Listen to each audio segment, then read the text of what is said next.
Whatever you give attention to, that's what grows or becomes fructified in your life. That means takes manifestation, happens in your life. So it is all about channeling your attention. We, most of the time, most of the day, we don't realize that we are in self-deprecating thoughts, that we're telling ourselves things that leads to more and more illness. That will never be okay. Oh my God, I'm getting old. I wish I could walk better. I'll never be able to walk again. This pain is always there. I'm always in pain. You see, we never give ourselves a chance to get out of that. To think that I'm perfectly okay. I'm fine the way I am. Everything is just okay the way it is. I remember I used to call my mother every day, and for the first 15 minutes she would give me the list of complaints. My sugar levels are high, my back is paining, the maid didn't come, the food had too much salt, And for 15 minutes I would listen to her, and then we would start talking. I have a feeling I'm doing the same thing to my children. The cycle continues. And sometimes I'm appalled. I'm appalled that I'm doing that. I don't even realize it till I've gone into the third or fourth complaint, and my daughter's like, Mom, stop complaining. I'm like, oh Lord, here I am complaining when I should not be. And this is because, for the most part, in our day, we are not conscious. We are completely unconscious. And we go into the problems of the day. Because always the negative is so much more interesting, right? If someone asks you, how are you doing? And I'm fine, the conversation kind of ends there, right? It's like you don't get movies about everybody's okay, everybody's fine, they've got great relationships, they're all happy, and end of the movie. No, you would not even watch it. Why is a movie interesting? Because it's got something nasty, something horrible, something dysfunctional, a divorce, someone's beating up his wife, someone is murdering somebody else. Oh, that's when the movie becomes really interesting, right? It has a plot, it's like racy, it keeps you going. Nobody watches nice movies where everything is perfectly okay. Life is perfectly fine. But in your life, you want your life to be perfectly fine. But what are we doing? What are we doing? We're paying attention in our working day, in our moments of being awakened. We're paying much more attention to our pain, to our problems. And as long as we're doing that, that's what grows in your life. Now, many of us get surgery. A surgeon will cut and he will take whatever has to be done and stitches the whole thing up. But what happens then? The healing happens because it is the body's nature to heal. This is what the body does if we only leave it alone and if we give it the right assistance. If you want to live a completely free life without any ailments, without anything, you've got to give your body the right nutrition, the right prana, the right food that goes in, the right breath that comes in, the correct attitude, the correct exercise, the correct exposure to sun. All of these things are so important. Living closely in tune with nature are so important. And it's only in meditation, It is only in meditation that you become acutely aware of your thoughts. During the day, they escape you. Just like phone conversations with your child when you're complaining and you don't realize it. Oh my God, this is happening. And until someone says, why are you complaining? You don't realize what you're saying is, I don't like what's happening. In meditation, you become aware of how you are not helping your body. When you sit in meditation, there are times I've sat with, like a really, really bad migraine and observed the pain. You sit and you just breathe and observe the pain. And maybe today we'll do that kind of a meditation. If any of you are suffering from some ailment and need something healed, we will do it. We will release the pain through the breath. Release the pain through the breath. It is possible. All our body processes are controlled by the state of your mind. If you are anxious, if you are agitated, it doesn't matter. You are not helping your body. Nisargadatta Maharaj always says that you can be in a perfect state of health if you just leave your mind alone. If the mind doesn't interfere, everything will be good. You see, it's the mind that says, oh, I love that croissant. It's the mind that says, I want that Danish in the morning. It's a mind that says, oh, just one piece of cake, only today. It's a mind that says, oh, that big bowl of pasta. Right? We follow our mind, we follow our desires, we follow the choices that we make are not based on what's good for the body, but rather on what's good for the mind. What feels good. I feel like having a chocolate right now. I feel like drinking a second cup of coffee. All that we do is following the mind. The mind is powerful.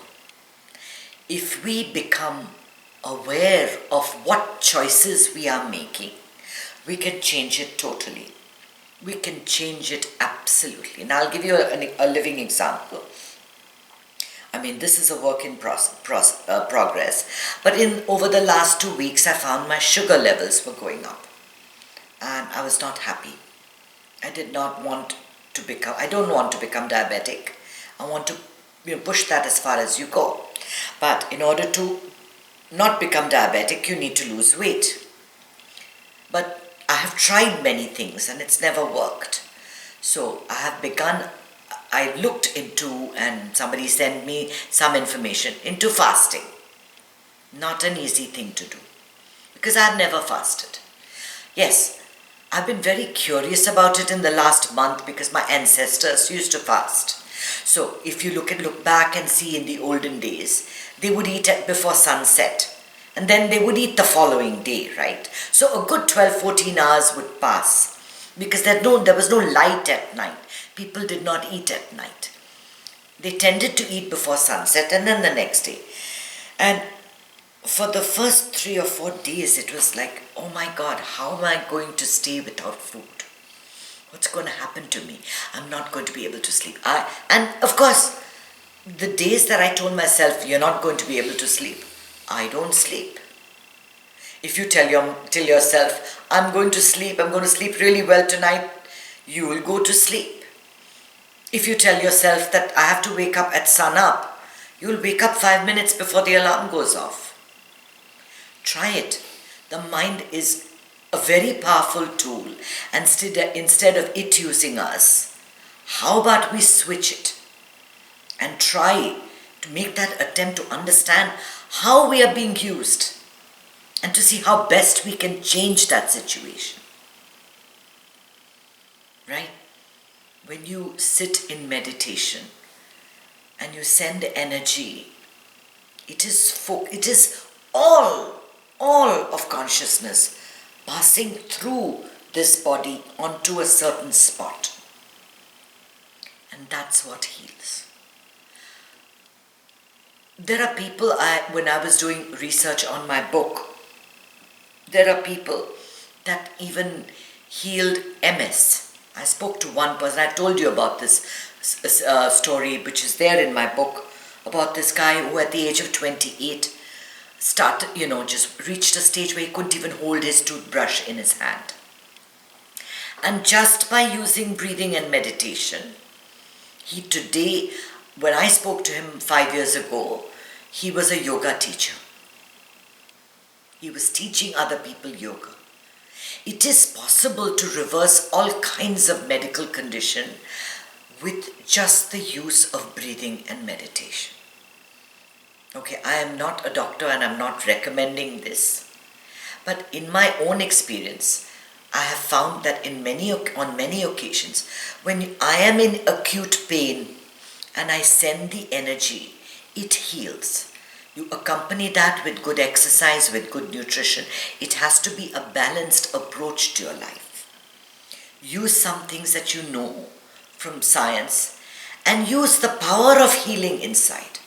Because healing is a process that takes place naturally if you let the body be. Healing will take place if you don't interfere with your mind.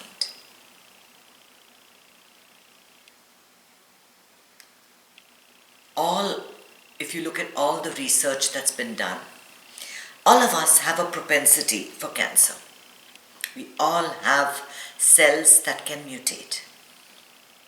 They mutate in certain people because the consumption of processed food and sugars is high, number one, or the stress levels are high. And one little mutation can cause it to accelerate. It's not just cancers. The whole list of metabolic diseases is caused by our own stress levels. So if you control your stress, if you control your mind, everything works in harmony.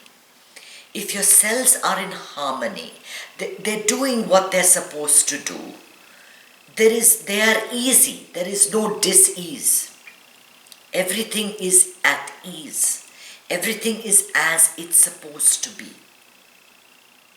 This is the reason meditation has to be started. Breathing has to be started at a young age. So you teach your body to just be always at that level of equanimity. And so when you have stress in your life, it is much easier to pull yourself back to those quiet moments. We have this past training where we respond to acute situations with anger, with frustration, with these kind of emotions. And it is this negative reaction to our life situations that causes physical symptoms in our body, as well as the choices that we make in terms of our nutrition, in terms of the kind of life we want to lead. Whether you're going to exercise, spend 15 minutes in a day exercising or sitting in front of a TV. You see, the choice is yours. What you do with your life is really up to you. But all of it accumulates. And it ends up with bodily stress that manifests in disease. That is not to say that if we meditate, we will never ever have any type of illness. The only difference between someone who meditates or someone who is much more in touch with their consciousness, someone who is very, very, very religious and prayerful, that is, they bring the divine into their lives. They have a very deep acceptance of what happens in life.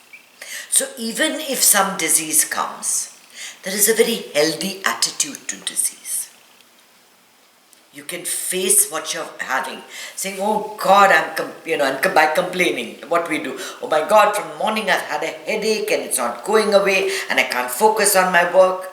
Or we can just take a Tylenol and just maybe drink a little extra water, stay away from the sugars in the day, things that, increase the thing, and not talk about it too much. Have a quiet day, and just over a period of time, the headache dissipates. It goes away. Nothing lasts forever. You know that. Everything comes and goes. Right? We meditate so that we understand that our minds are powerful. The choices we make are very powerful. This is all mind work.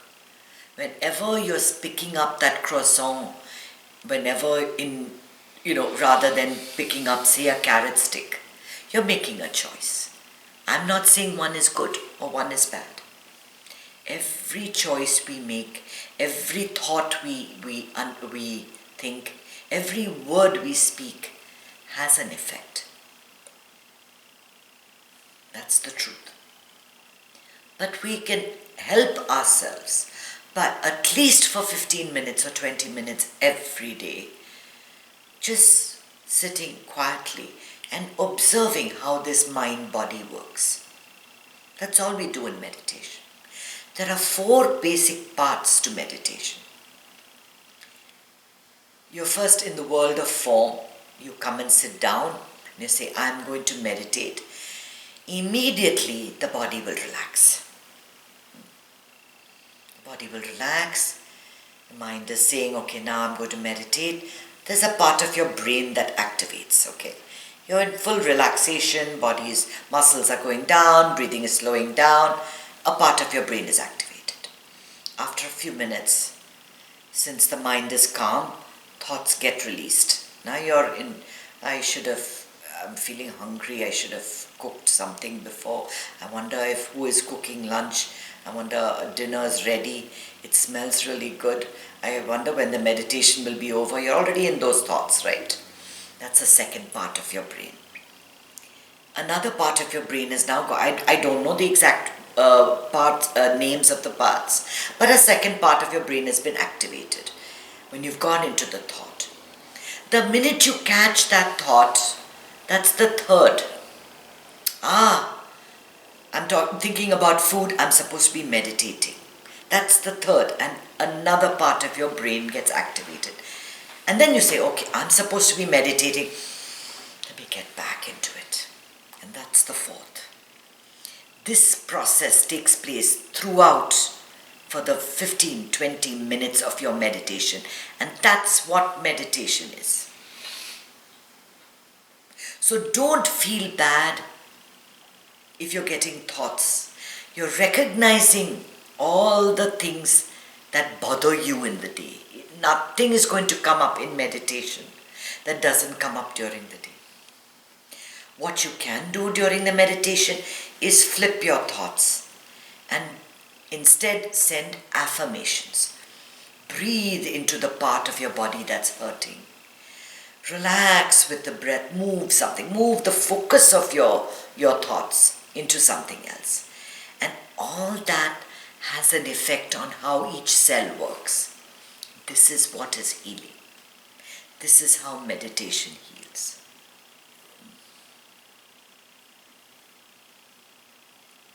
Om Namah Shivaya.